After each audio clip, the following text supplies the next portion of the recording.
So this video spawns from a comment I got on Odyssey. And it's kind of interesting because of the different philosophy that I saw. So it's a comment on Linux is not the software you use, it's a means to an end. It's basically talking about how the way we use Linux and our operating system kind of becomes a mindset that we end up implementing into our own lives. And so I've got a couple other people that comment on it, like talking about how going off grid doesn't have to be the ultimate goal of every Linux user, developer, administrator, apart from that it is a utopia, especially when it comes to energy and manufacturing. Now you can basically, it doesn't have to be that way. Do it yourself part, yeah, speaks. This is the one I really want to focus on, though, because this is kind of I think breaks this comment down somewhat, in that it doesn't have to be the ultimate goal, but it's a lot easier to break it down the different pieces that there are. So I went the opposite way with it. The more I looked at Linux and the history of computers, or Unix systems in general, the more I saw its roots, no pun intended, and how much it affected the design of Linux and pretty much every system but DOS and Windows. So you kind of history, computers, and things. So going on, and the more I looked at the roots and design philosophies, the more I realized Unix systems are not the Wild West. They are well-established philosophies that predate computers themselves. For over a third of America's lifetime, we've been defining and building off of these standards. So this is kind of where we're gonna get more into later on, because in this comment, because at the end of the comment, he comments about that. But yeah, it's there are all these already established philosophies and principles. Well, these roots and defining principles that have been constant throughout time. And that's how what computers are built on, and a lot of other things in society. If anything, Linux is a city. Every person and thing has one job, and they do it very well. No matter where you want to go, there's a street that leads there. No matter what you need, there's a building or service that provides it. A well-optimized city has all of these things within a 15-minute walk.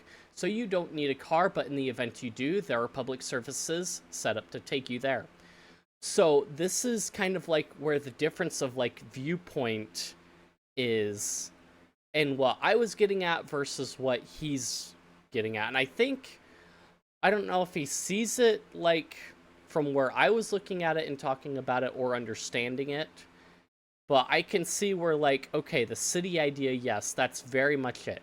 There are these different things that are optimized to do certain things. You've got your executive, your business for buying groceries, and it has its structure of executives and people that do different things, and so on. So all the people there end up becoming a part of the system that becomes specialized in these certain areas and services, whether it be transportation and so on, that contribute to the overall flow of the city.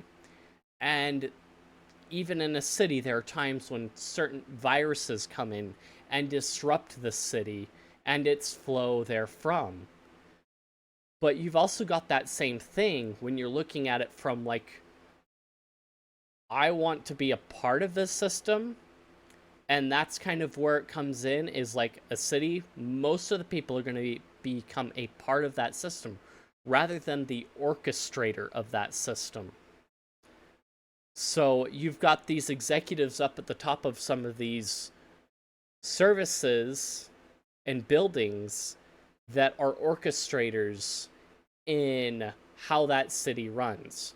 Now let's get someone, and they've built up from that point using those same philosophies and principles that have predated computers even, in order to help make those things run and run well.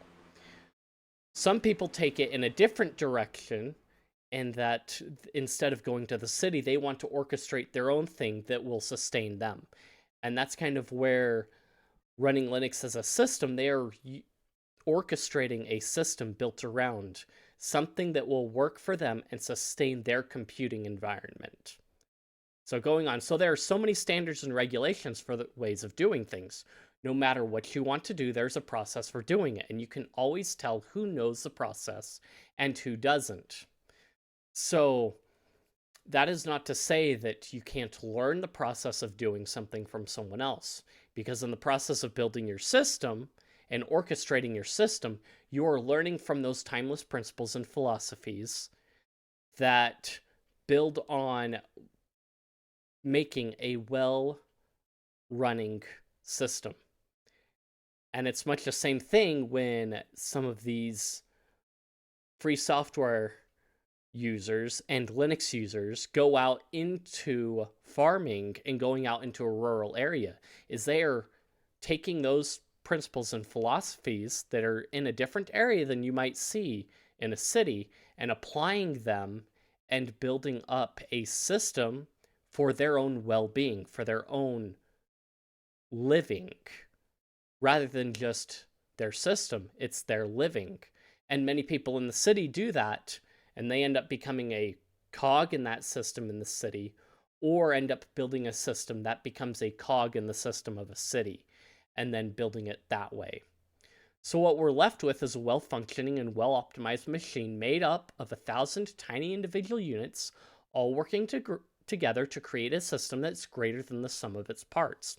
You're not building an entire city by yourself, and you're not writing all of the software that makes up your system by yourself.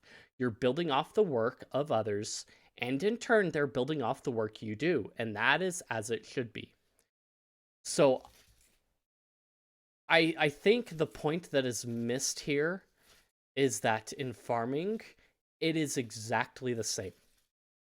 You are building off of the work of people that have lived for centuries doing these same things, and building off of those principles and those methods and ideas and philosophies that they've built from their experience with farming or doing various different things, from trading with your neighbors around you to get what you need because you've got something that your neighbor doesn't have, or you're growing something that your neighbor doesn't have, and they've got something that you don't have, but you both want what each other has, and so you trade for those items. These are well-established principles and philosophies that have been around for hundreds of years, so we're not making anything new. We are building off the work and research of others, and in turn, we can contribute back to that research as well and further refine the processes that we use in farming to make it much better. Because you also need those farms to contribute into the society of the city as well. And so these small farms and homesteads, once they start implementing all these philosophies and these principles, they start to build up a system that can contribute back into the system of the city, but they're doing it separate from the city. They're able to sustain themselves with it, just like how you would take the work of others in writing software and building and those principles and philosophies from their building software and orchestrating it into your system, and then making a computer system that works well for you. You're able to do that same thing with your own property and build a system that works for you, and thereby contribute to other people as well and help further that research as well. So you're not separating yourself necessarily from society, because you have to work in cooperation with your neighbors and the rest of society for it to work. Yes, you can live off of what you grow and eat, but you further supplement with what you can trade for or get from the rest of society. So you become a productive portion of society, much like the people that live in the city that are specialized in certain things. They contribute to society overall and through their work, and then they get compensated for that, and everyone can build each other up. If anything, being in the middle of nowhere makes your work pointless because nobody can build off of it. Again, it's not pointless. Being in the middle of nowhere is an open space where you have a sandbox with which to research and improve these processes. We could not get the farming farming the way that we did if people were not willing to go out and live in the middle of nowhere and do what he is calling pointless work. You are building a homestead and further helping other people do the same, which contributes to society. And these people are oftentimes not isolated from the rest of society. They are further contributing to it by trading in the system and contributing what goods that they produce into the system and receiving those goods, contributing back information that they receive and receiving it back. So there's this back and forth. It's not pointless. It's further building a more robust system, just like you would with your computer system. So as you go through, you build, you find things that don't work, and then you come across, as you research more, you find things that do work, and you integrate those into your workflow, just like you would with your computer and your software. You find what works for you, and then build off of that, and then you can help other people find what works for them and what works well. And sometimes you tweak here and there. It's like, I am in this different environment. I'm in a slightly different environment. So if I take research from like Oklahoma on farming and apply it exactly the same way that they did in Oklahoma here in Utah, it's going to turn out differently. I have to tweak that methodology to the area that I live in. Just like how you could have certain tools, utilities, software, and libraries on your system, and because your hardware is different from someone over here, even ever so slightly different, with like a slightly different or more upgraded video card, or a slightly different CPU, you can build off of that, but then tweak it to your needs or contribute issues back saying, hey, this is not working for me. Here's the information that I have. Can you help me build off of that to improve the utility so that not only will it work for me, it will work for other people down the road as well, which is what you are doing, is you are taking these things that were not initially worked on in your environment, and you're saying, this doesn't quite work here. Let me tweak it, improve it, figure it out with other people, and then we can help other people down the road build off of what we've already done to improve their methods here in our region or in our location. So then he goes on, cities are for people and OSs are for computers. You want a well-optimized OS for your computer and a well-optimized city for you. That's why I use Linux, and that's why I moved to the city. We should be following these well-established paths, not trying to forge new ones. So I think I've well entrenched that we're not trying to forge new paths. This isn't a new path that we're forging. We are taking things that have been done for thousands of years and building off of what has been done for thousands of years and refining it. These aren't new things that we're doing. The only new path we're forging is a new path within our posterity. This is a new path to us, just like switching over to free software is a new path. So, yeah, free software is a well-established path, but free software is a new path in many people's lives because they do not dive into it as much as others do. And this is where some of that philosophy comes in. I am building my own software ecosystem, and people look at it, you're crazy for doing that. And you're forging a new path. I had my family looking at me, like extended family looking at me weird, like, why would you switch to that? You should just switch back to using Windows. Just use Windows. Easy. And, well, here we are down the road, and in some cases, the skills that you learn from it are in high demand in society because no one knows how to do those things. So these skills and this new path that you're forging can be critical to society. And if everyone were to move to the city, who would take care of doing all the farming? Who would take care of growing all the food that provides the nourishment that the city needs? Who would take care if people weren't willing to learn to use Linux and free software?